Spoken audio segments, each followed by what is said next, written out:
1974. Preview show.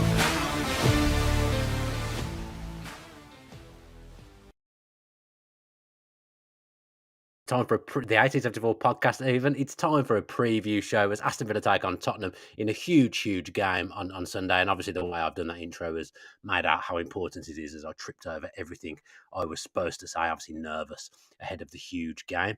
I'm joined by Sky Sports News' David Reed, one of my favourite people in the whole universe, to talk through the game. David, how are you? Where have you been this week? Last week you were in Luton. I don't think you've been anywhere exciting this week. Well, you say that. Oh, okay. Wolverhampton. I Wolverhampton, went what to for? Wolverhampton, yeah. I spoke to Gary O'Neill today. That was my little day out today.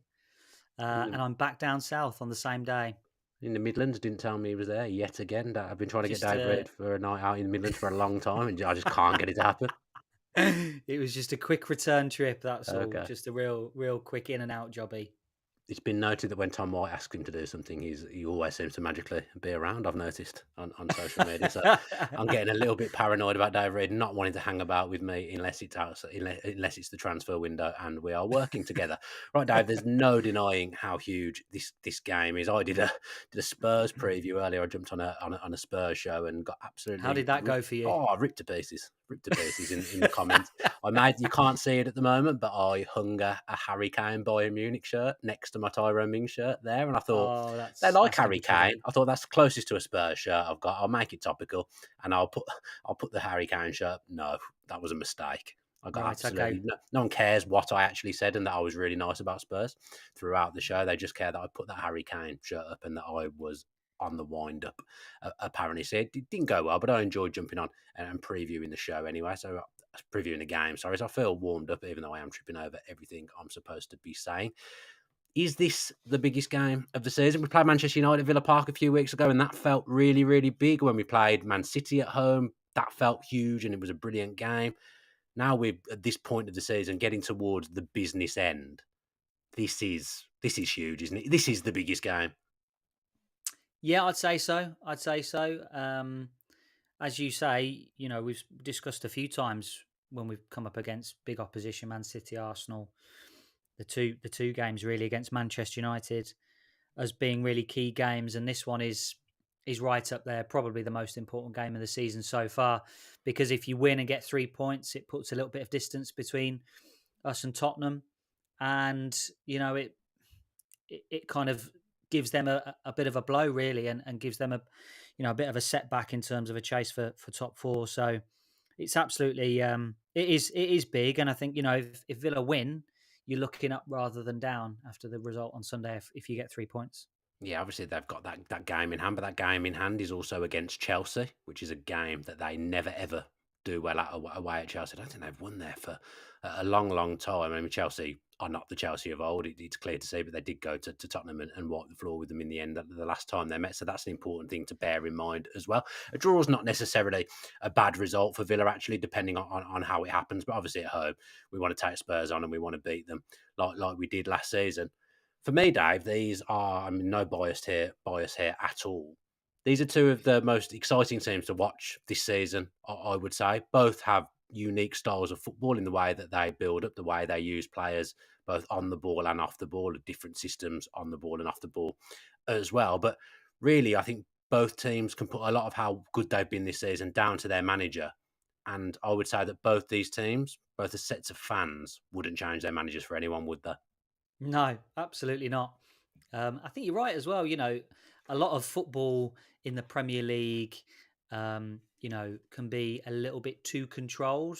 Manchester City spring to mind. Arsenal like to control games. Liverpool maybe not so. But actually, Tottenham and Villa, although Unai Emery, I'm sure, would like to control games for 90 minutes if he could, actually bring a little bit of chaos. Which is quite nice. And he does that, doesn't he? And there's the odd game where he does do that. He's done it Brighton, you think Newcastle last season as well. Yeah. I've got a little feeling he's going to have something up his sleeve for this one.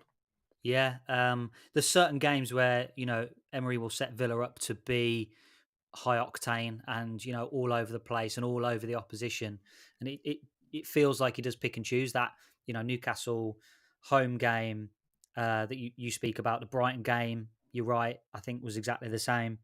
Could we see something similar on Sunday? Quite possibly. not to say they were leaving stuff in the tank on Thursday night, but it did feel like there was a bit of conservation of energy there at certain times in the game against Ajax.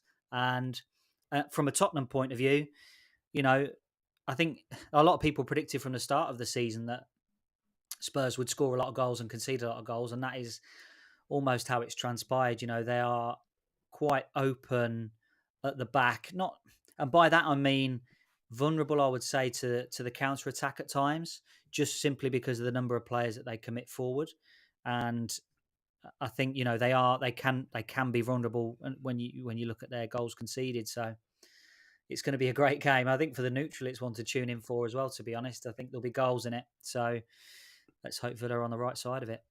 Yeah, what a weekend of football on Sky. I'm not being a company man here, but the two games that have been chosen for Sunday couldn't have felt any nicer in terms of two teams that are battling for the title and then two teams battling for Champions League football as well. We'll come back onto what you've just said because you've raised a very good point there that I want to expand on. But there's lots of people in the chat as normal. Some good audio reviews for us this week, which is Oh, that's nice. About time. unusual. There's still one person that's not happy that usually Paul S says sound is very low. My sound is at 78 to here, should be 30 normally, but everyone else seems to be okay.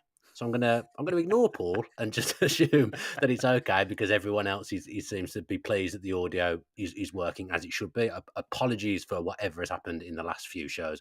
Absolutely no idea. Still, we have tried to investigate it and get it fixed. Adam has been beavering away behind the scenes, but I think it's just that Jacob was really not using a microphone, and I am, and God knows what Greg's up to in Thailand because he did some strange things when we did the podcast. But it's all working well tonight, so that's brilliant. We've got Peter Graham saying morning from New Zealand. We've got John who's just got back from Amsterdam today. It was epic. Who else have we got? Bainbridge events. I'm not sure what the events are, but yeah, good luck to you with your events. Michael Huggins believes that Villa will win on Sunday. We've got Chad from the Villa Forever podcast. Do go and check out Chad's podcast. Both Dave and myself have appeared on that show, and that's just reminded me that I have not texted Chad back, so I need to do that when this show has finished. He's saying the first goal is very important. We need to start on the front foot. John saying, yes, this is the biggest game because it's the next game. Whatever the result is doesn't define the season. Connor A is sounds like a manager. Yeah, I read some. It's very manager speak in there. Connor A is predicting a lot of goals. He can see a 3-3, and then we've got a hello from Brazil on X UTV493 and a hi from Cardiff as well. People tuning in from everywhere tonight, Dave. Greg Evans will be proud of this. Truly a global show. I'm sure there's a few sore heads as well from Amsterdam. The pictures looked amazing of some of the fans in Amsterdam. Yeah, I just watched Max's video actually before I came upstairs. Really, really good watching him, Simon, and some scenes of Anton doing karaoke that viewers may find uncomfortable, but do go and watch Villa on Tour because it's a brilliant channel anyway, and he's my mate. But unbelievable video seeing all the Villa fans in, and he said in Cardiff, things like Cardiff on the brand, the Villa fans in Amsterdam. What you just said about Spurs' setup, Dave, they do leave themselves open on the flanks, I've noticed, because the fullbacks invert so much and almost do play like sixes. That can leave space on the flanks, and you do think for this game, Leon Bailey, he might like this. Yeah, he might. I think when you look at the away game, as much as Spurs are kind of vulnerable in that position out wide, I think also, that they caused us a lot of problems in the home game simply because of, Udogie in particular, who I think is an outstanding player, and I'm kind of excited to see the player that he turns into, given the way he's kind of started in the Premier League. But it feels almost it's almost unfair because there's so many different versions and different types of the so-called inverted fullback. It feels unfair to kind of lump the Spurs ones in and call them like inverted fullbacks. They're almost like underlapping fullbacks. They won't just, sometimes they'll sit alongside whoever the kind of the more broad six is, whether that's Basuma, Bentancur, whoever that may be. Sometimes they sit alongside them and get involved in the build-up, and then sometimes one of them, Udogie in particular, will push himself onto the last line and push himself in between the fullback and the centre back, and that just creates a little bit of confusion in the back line. Who's going to pick him up? Who's going to pick up the winger who's outside of them? Probably be Werner on the weekend, and it just creates that half a split second of confusion. Udogie can then either run in behind or drop deep to receive the ball. There's rotations with James Maddison. They do a lot of things really well, and they play some really good football. So, and from Spurs' point of view, you've got to say, the way they play at the moment has been a net positive for them. I think that the positives from the what things they've been doing outweighs some of the negatives that comes with that. And Yeah, I it's agree. just, it's been a great year really for Ange Postecoglou. I'm not When you look at Spurs, you think, well, God, they've got to win a trophy, right? They've got to win a trophy, but I don't really know what the end game is for Ange Postecoglou at the moment. Yeah, obviously, probably they would like a trophy, of course they would, but to kind of turn that club around, to build the connection with the supporters, that has almost been the most important thing that he's done since he's gone in there. They had the superstar manager, and you just think back to the home game last year. Spurs are in a total mess. That game was ridiculous from Tottenham's point of view. We just completely dominated them, and it was. I'm not going to say it was sad to see Spurs last year because Ryan Mason was doing his best at that point, but there was so much negativity around Tottenham at that point, and they were so poor. They didn't know what they were doing, and it feels remarkable the turnaround from that Spurs team to the team that we're going to face on Sunday. Yeah, I said about the managers at the top end of the show, but the biggest thing they probably had to do is drill some enthusiasm back into the fan bases. And you can say about trophies, and trophies are important. I'm not going to sit here and say that they're not. But the biggest things I think for the Villa fans and for the Spurs fans is that they genuinely enjoy going to games, watching their team play. It's interesting how they're set up. No game is really the same. They've got both teams have got players I think who the fans can relate to, that the fans like and can get behind. They see that the sets of players are playing for the badge every single week. And sometimes I think, yeah, it's great to win a trophy, but having that every week in some ways is almost more important. Well, it's the building blocks, isn't it, towards winning things, and you know. I wonder what Tottenham fans would have said at the start of the season. If it had have been any other manager apart from Ange Postecoglou, if you'd have said to Spurs fans, "Look, you're not going to finish in the top four. Is that you're not going to win a trophy? You're not going to finish in the top four. Is that success?" I wonder how many of them would have said, "That's absolutely not the required standard, and we would need to change manager again." And it's the fact is that they might not finish in the top four, and they won't win a trophy. So, but having said that, the connection is there. They've got a very charismatic manager. There's a connection between supporters to players, supporters to manager. And you're right, it doesn't give him a free pass, but it gives him added time. I think it gives him added time this season. Probably gives him added time next season, Yeah, depending on what of they do in course. the summer transfer window. And you're right, Spurs fans are going to games looking forward to watching their team play because for so long they've had managers who would like to play on the counter attack, and it's not been that exciting to watch. And now they've got a manager who is exciting the supporters. Yeah, I think the big thing is as well the recent results. Obviously, Manchester United losing two in a row. And we still think that fifth, in all probability, will be enough for Champions League football. Obviously, you want to finish fourth and guarantee it, and that's what I want Villa to do. I said even when people were saying we're in the title race, give me fourth now. That's what I want, and I do believe that we are the fourth best team in the division. In all honesty, so that the aim for Villa is fourth, but it could be that fifth is enough as well. And I think if that happens, I think it's good for the Premier League to have those two teams that I think play football in the right way. I know Spurs have been in the Champions League before, but two different teams representing England in the Champions League as well. These are two teams that I think a lot of the country will enjoy watching. So I've got a lot of time for Spurs, and obviously I have a lot of time for Villa as well. Conor Ray is asking us whether Cash or Concert on the right. I don't know if you're like me, Dave. When I watched the game last night, I felt the first half, the first 45, was a little bit of an insight possibly into how we may line up in defence for this one. Yeah, I'm not so sure. I'm not so sure. You It always felt to disagree with me, Dave, on the team selection it every felt week. it felt to me that Cash started on the bench so he didn't get injured.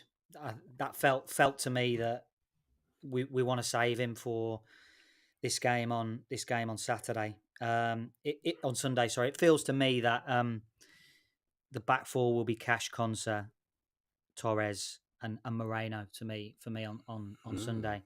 Um, and I know the reasons why that people will think that it's probably going to be Consa, but it just felt to me that, and Cash has played really well. I know No, he we've said has. it before. We've said it before. Yeah, that was just my feeling on team selection. I don't know which way he'll go, but I totally understand the argument for having Konsa at right back again. I mean, we could both be wrong, and Carlos could play, I Yeah, guess. But I yeah, think it'll be Conser, Longley, Torres, and it's a toss up between the two left backs. In all honesty, maybe it will be Luca Dean for this one. I'm just pleased that we've got the option of those two great left backs now, because that isn't something that we've had this season at all. I think did an article about Longley the other day, and I've been talking about him on that Spurs show that I did today as well.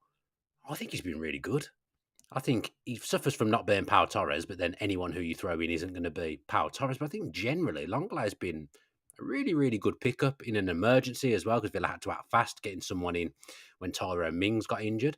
I don't think we could have got a better centre half in at that point to replace Tyrone Mings.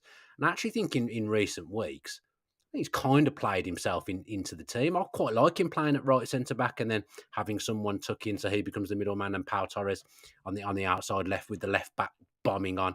I think that works for us. yeah. And I think actually, we shouldn't overlook the fact that Torres obviously came in the summer, but that doesn't mean that. Well, that for me there was going to be a variation there, and there was going to be times where it would be Mings, Torres, Yeah, and Konsa that 100%. were playing. 100%. So we shouldn't kind of not be fooled, but almost kind of forget the fact that Torres was brought in and Mings was fit at the time, and they tried it in pre-season where they had Torres, Mings, and Konsa, so that was a plan. So I don't think it's going to be something totally out of the ordinary that we see a left footer on the kind of right-sided centre back position. But I think you're right. We couldn't have got a better player at that point in the window, at that point in the season, than Clement Longley. And he has done very well. I mean, it doesn't mean that we're going to go out and sign him permanently, No, I don't think we will. but I don't. I think it's unfair if any if he comes under some harsh criticism, because the fact is you're comparing him to Pau Torres, and Pau Torres has been so good that it's hard for anybody to live up to that. But he's come in and he for the most part I think he's been solid Longley. He didn't play in the first half of the season either, so it's very difficult to just come in over the hectic festive period and hit the ground running and play your absolute best football. I think he's getting there now because he's had a consistent run in the team, Yeah, he's and we're grown into the season, yeah, we're hasn't he? seeing the best of him. I think we're starting to see the best of him now. But that point you've just made about Mings, I mean, if you do the maths, Villa have got two left backs, only got one right back, Matty Cash. That was obviously by design. I don't think Villa were ever in the market for a right back in the summer. So I think the plan would have been quite a lot of the times to use Concert at right back and use Mings where Longley is playing when he's next to Torres. I absolutely think we would have spent the season and seen a lot of games where Villa would have done that. And I think people forget that. So you always kind of scoff at a left footer playing at right centre back. But the way we build it from the back, actually, that completely works. And I'm with you. I think Mings would have played. I think Mings would have played every game.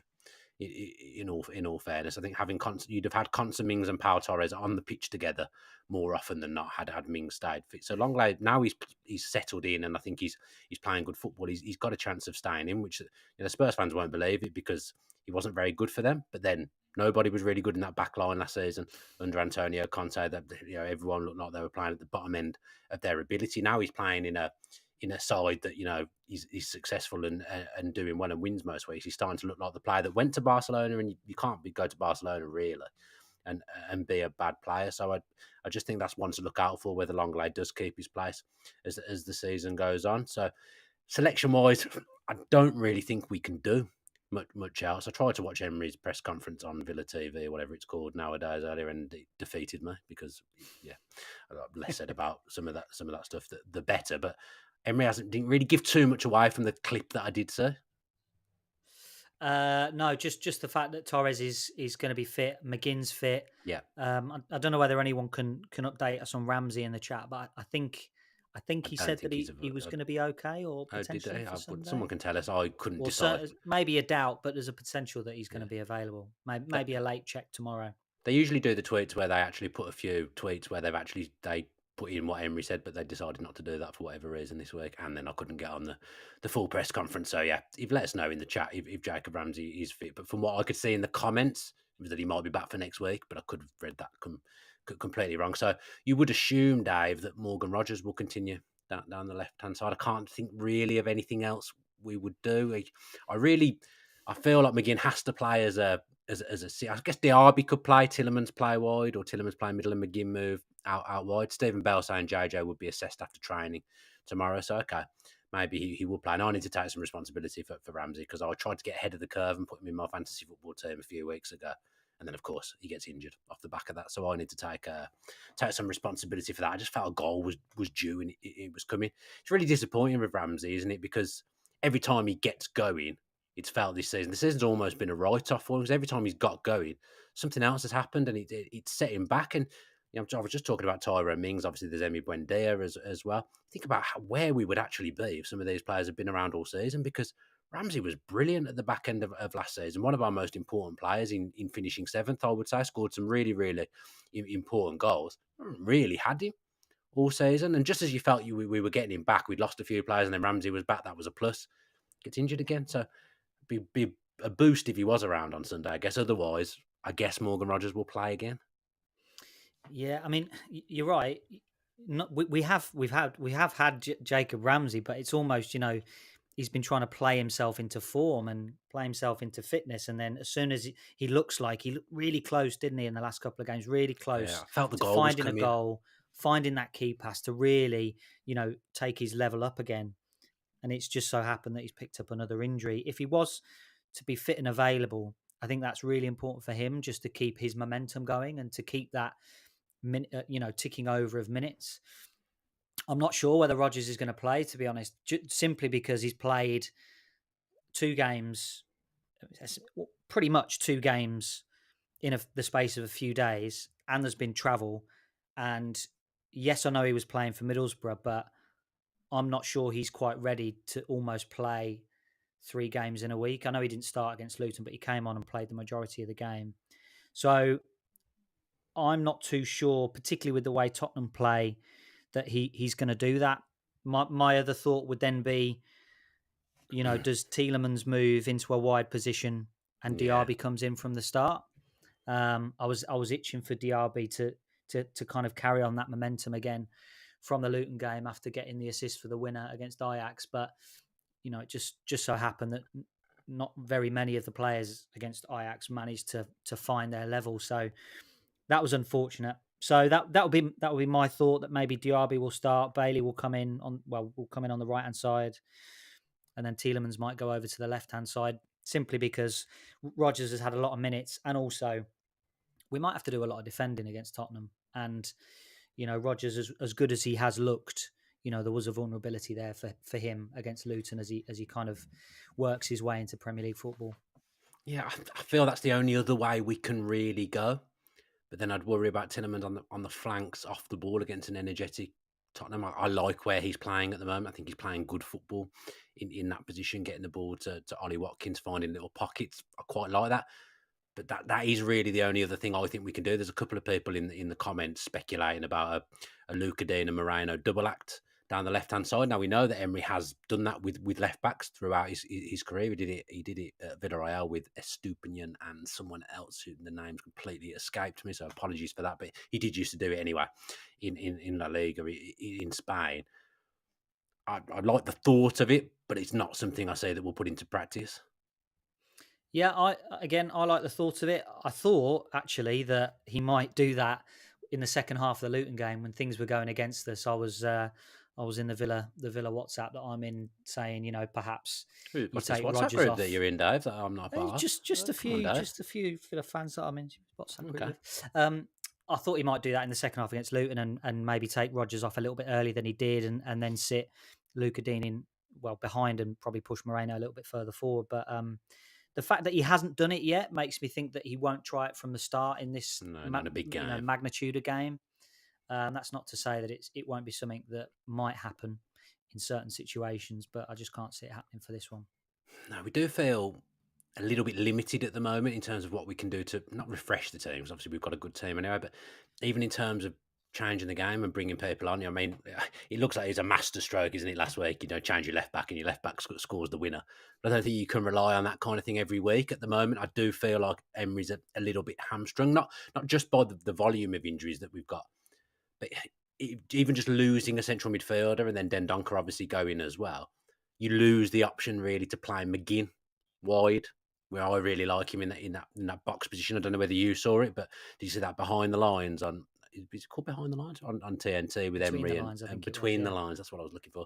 With the way McGinn was talking about playing the different positions. I love him in those wide positions and the way he tucks in when there's an adventurous fullback. That side of him, I think that's when Villa are at their best, and that's when McGinn's at his best as well. But we can't. It does. You're not going to play Tim in this game, I wouldn't think. So it does feel like we're a little bit hamstrung, and then it's actually turned out as well that Tillemans, who we bought to compete with Louise and Kamara, has actually turned out that really his best position for us isn't as a 6, it's as a 10. So we lack anything that we can really do to kind of change midfield because people are injured and because of the circumstances that I've just mentioned. Mm.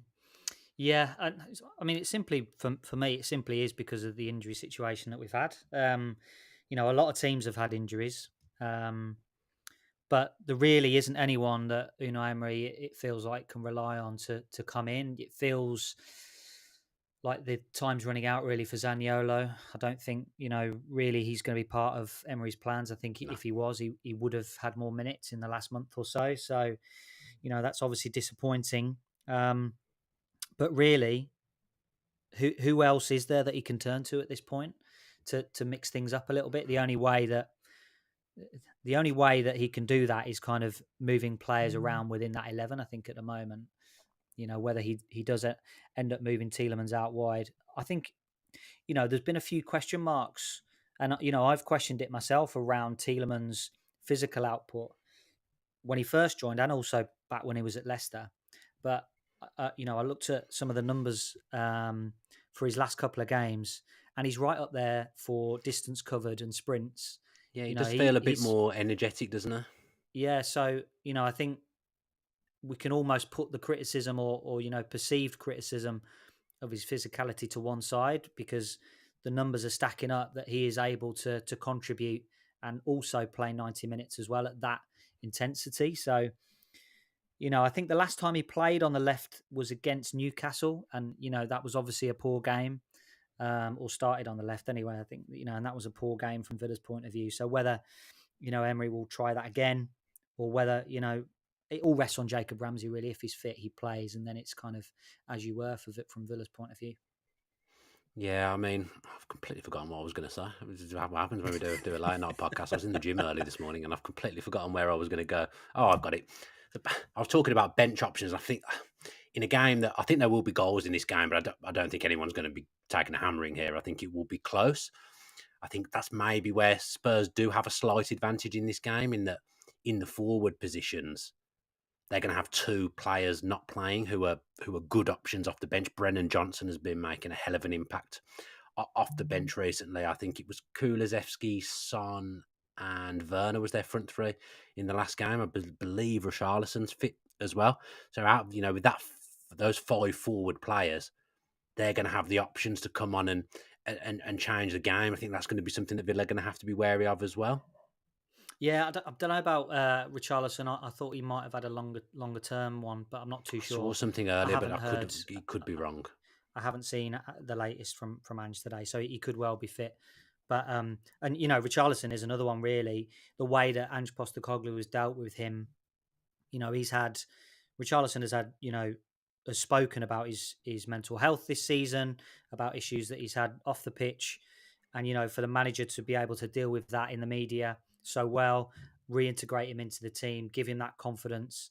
He's another one that Postecoglou has almost turned round within the space of a few months. You look at someone like Papsar as well, Good who player, under the I know. radar.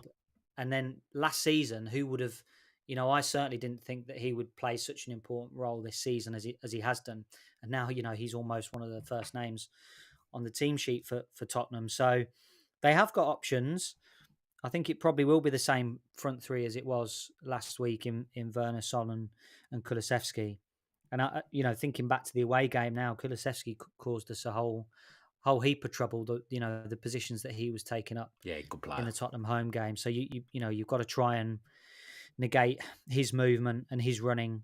I'm just looking forward to it. It's going to be such a good game, and it's and you said it before, and I've said it before. You watch games differently now with Unai Emery in charge, and you know you're going to be watching the game, but you're also going to be watching where every player is on the pitch and trying to work out what the manager's game plan is, how he's working out how to beat the opponent, who's he kind of matching up in 1v1s and saying get at him and take him on. It's just going to be fascinating. I can't wait for it. Yeah, I'm the same as you. I think it's going to be a really, really interesting affair. Getting absolutely annihilated in the comments, not because of audio, but because we don't do predictions anymore, Dave, which is silly on my behalf because I do a Who Scored Premier League preview every week and I have to predict all 10 games and I am winning the predictions league out of myself, Jonathan Wilson, Sam Ty and George Elliott and whatnot. So big names, household names there that I'm beating in the predictions league. And I quite often do get the Villa score bang on in that league. So we should do predictions, Dave. Let's do them. I'm going to go for 2-1 like last season to Villa. And I'm going to go 2-2. That's 2-2, my Dave. prediction. A Yeah. draw, depending on how the game goes. If it was like a heroic comeback, a draw is not a bad result for Villa at all. If we're 2-0 up, like we have been a few times recently, and we draw 2-2, obviously that's not as brilliant. So, forgive me, someone said right at the start of the show, I've kept it in my mind, but I can't seem to get the chat to move down, so I can't see who it was that asked it. I've got a feeling it was David Styles, but I could be wrong. So I'm here for the Dave Reed spicy take, and I feel that should be something that we should introduce to every show now. Right at the end, Dave Reed gives us his spicy take for this game. I'm not sure. I'm not sure I've got one, to be honest. I don't know. Oh, there it is, David. It was David Styles. What a memory! Yeah, What a memory! that was brought up very quickly there. It was. It was early doors in the pod. Yeah. Come on, Dave. We need your spicy take. God, I'm trying to think. I'm trying to think what the spicy take will be. Um, Could it be a niche goal scorer? Could it? You know. could be it. Could be it. I'll go. Should I go? Should I go like Matty Cash to score and give it to the Ooh. Spurs fans? The Spurs fans would not be happy with that. Matty Cash is not a popular man across Tottenham Hotspur social media. Let me tell you, I like that from Steve Webster. Smells like a 2-1 to the Villa. I'm with you there, Steve Webster. That's the page that I'm on. Right then, David, let's quit while we're ahead. We've had good audio. It's been an enjoyable show. Let's go before Adam does something wrong. Right, subscribe to the channel with you. People think that like I'm horrible to Adam, and I love Adam very much, but whenever I say anything about him, I can see him. No one else can see him. Dave obviously can as well. I say it because I love to see his reaction when I say something about him. And he probably thought after half an hour he was clear, but he's not. I've managed to get something in right at the end. Someone's Paul 160889 said Marty Cash winner. That would be a spicy take if sounds like a bit like Marty McFly. If Marty Cash scored that, because that's some unknown member from the Cash family. So that really is a spicy take there. Right then, let's go. Everyone who's going to the game on Sunday, be as loud as you possibly can. I think it will be an unbelievable atmosphere at Villa Park on Sunday, and I am very much looking forward to going and seeing a lot of Villa fans there in fine voice. Subscribe to the channel with your post notifications, and I feel like I'm safe to say that now that we've sorted our audio issues. If you're enjoying the show, give us a like as well. Let's get to, I'm going to go ambitious. Let's get 700 likes. If we hit 700 likes, then Villa will definitely win on Sunday and definitely get top 4. So more than 700 people, I would assume, would watch this on YouTube. So yeah, I need 700 likes from you this week, please. Subscribe to the channel and subscribe wherever you are taking in this podcast as well. And leave us a comment, leave your predictions in the comments as well. I'll be back with Greg on Monday for an 1874 podcast where we will look back over the Villa and Tottenham game and hopefully we have something positive to talk about. Been a pleasure, Dave Reed. Thank you for joining me. Thanks to Adam as well for producing. And yes, have a good weekend before we get to Sunday and up the Villa.